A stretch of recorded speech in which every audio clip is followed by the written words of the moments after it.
مسجد الحرام کی تیسری عظیم الشان توسیع۔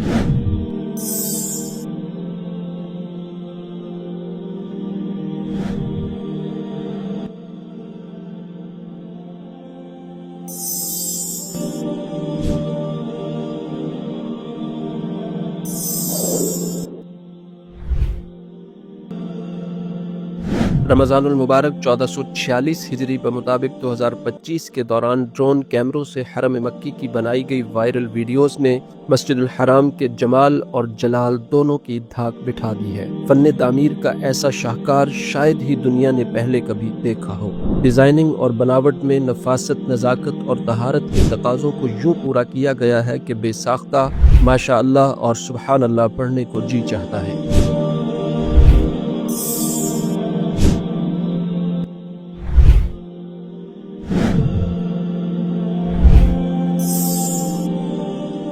اس تعمیر کا آغاز 2 دہائیاں قبل ہوا تھا۔ یہ منظر بنتے بنتے بنا ہے۔ خادم الحرمین الشریفین ملک عبداللہ بن عبدالعزیز آل سعود رحمہ اللہ کے حکم پر 17 سال قبل 2008 میں سعودی یونیورسٹیز کے پروفیسرز اور بین الاقوامی ماہرین کی ایک ٹیم تشکیل دی گئی، جس میں دنیا بھر کے نمایاں ٹیکنیشینز، فیلڈ سٹڈیز کے ماہرین، ڈیزائننگ کے اسپیشلسٹ اور بین الاقوامی کنسلٹنگ فرموں کے سربراہان شامل تھے۔ انہوں نے مسجد الحرام کے اطراف اور پہلے سے تعمیر شدہ حصوں کا جائزہ لے کر کچھ ڈیزائن آئیڈیاز اور اپنے نقطہ نظر اور مختلف تصورات پیش کیے، جن پر غور و خوض کے بعد بالآخر کنگ سعود یونیورسٹی ریاض کے پیش کردہ ڈیزائن کا انتخاب کرتے ہوئے اس کے مطابق حرم مکی کی جدید توسیع کا منصوبہ منظور کر لیا گیا۔ اسے شروع میں توسیعات ملک عبداللہ اور بعد میں حرم مکی کی تیسری توسیع کا نام دیا گیا۔ اس کی منظوری کے مراحل میں سعودی عرب کے موجودہ بادشاہ ملک سلمان بن عبدالعزیز اور حکمران خاندان کے دیگر اہم ممبرز نے بھی بڑھ چڑھ کر حصہ لیا۔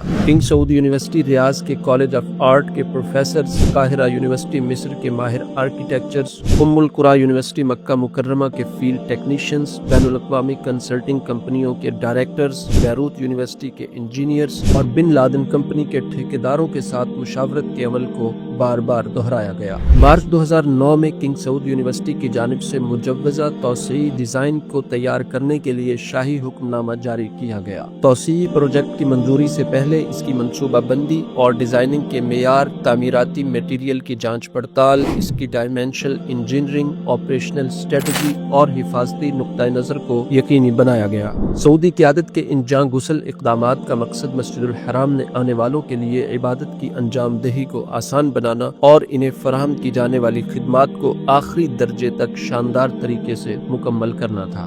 بالآخر تاریخ میں رقبے اور گنجائش کے لحاظ سے مسجد الحرام کی سب سے بڑی اور تاریخی توسیع کا سنگ بنیاد رکھ دیا گیا۔ سیف فریقی ایک اساسی کمیٹی نے اس وقت کے خادم الحرمین الشریفین شاہ عبداللہ بن عبدالعزیز آل سعود رحمہ اللہ سے 2011 میں اس منصوبے کی اجازت اور حکم نامہ حاصل کر لیا۔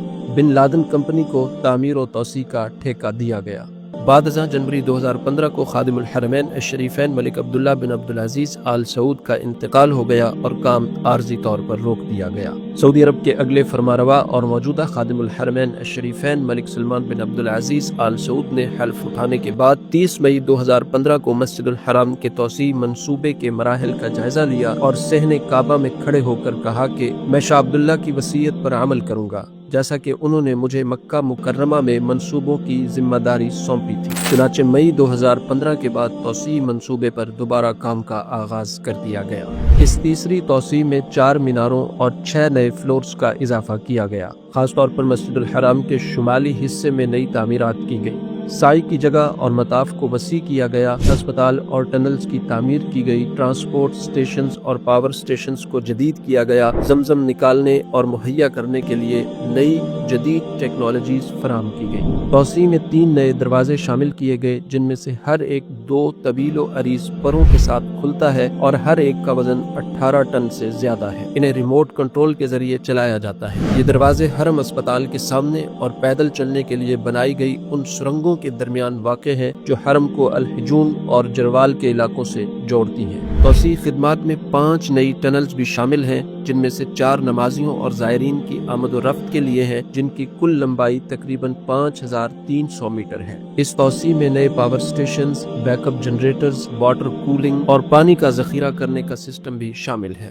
یہ تیسرا توسیعی منصوبہ مسجد الحرام کے شمال میں 5882 املاک کو منہدم کرنے کے بعد بنایا گیا ہے۔ منہدم کی گئی جگہوں کے مالکان کو الشامیہ، الفلک، الشبیکہ اور القارہ نامی محلوں اور ان کے اطراف میں اراضی فراہم کی گئی ہے۔ مسجد الحرام کی شمالی توسیع کی طرف سے 188 نئے داخلی راستے بنائے گئے ہیں، جن سے حرم شریف کے مرکزی دروازوں تک رسائی حاصل کی جا سکتی ہے۔ حالیہ جدید توسیع میں 12400 سے زیادہ بیت الخلاء، 8650 وضو کے فوارے، 1220 فانوس، 3600 دیواروں پر لگے ہوئے لائٹنگ یونٹس اور 2500 فائر باکسز شامل ہیں۔ تیسری سعودی توسیع میں متعدد جدید ڈیجیٹل خدمات اور الیکٹرانک سسٹمز بھی شامل کیے گئے ہیں، جن میں ہزاروں جدید ترین کیمروں اور سینسرز کا استعمال کیا گیا ہے۔ تیسری توسیع سے مسجد الحرام کا کل تعمیر شدہ رقبہ 14,70,000 مربع میٹر تک پہنچ گیا ہے، جس میں 3 لاکھ مربع میٹر نمازیوں کی گنجائش کے لیے ہے،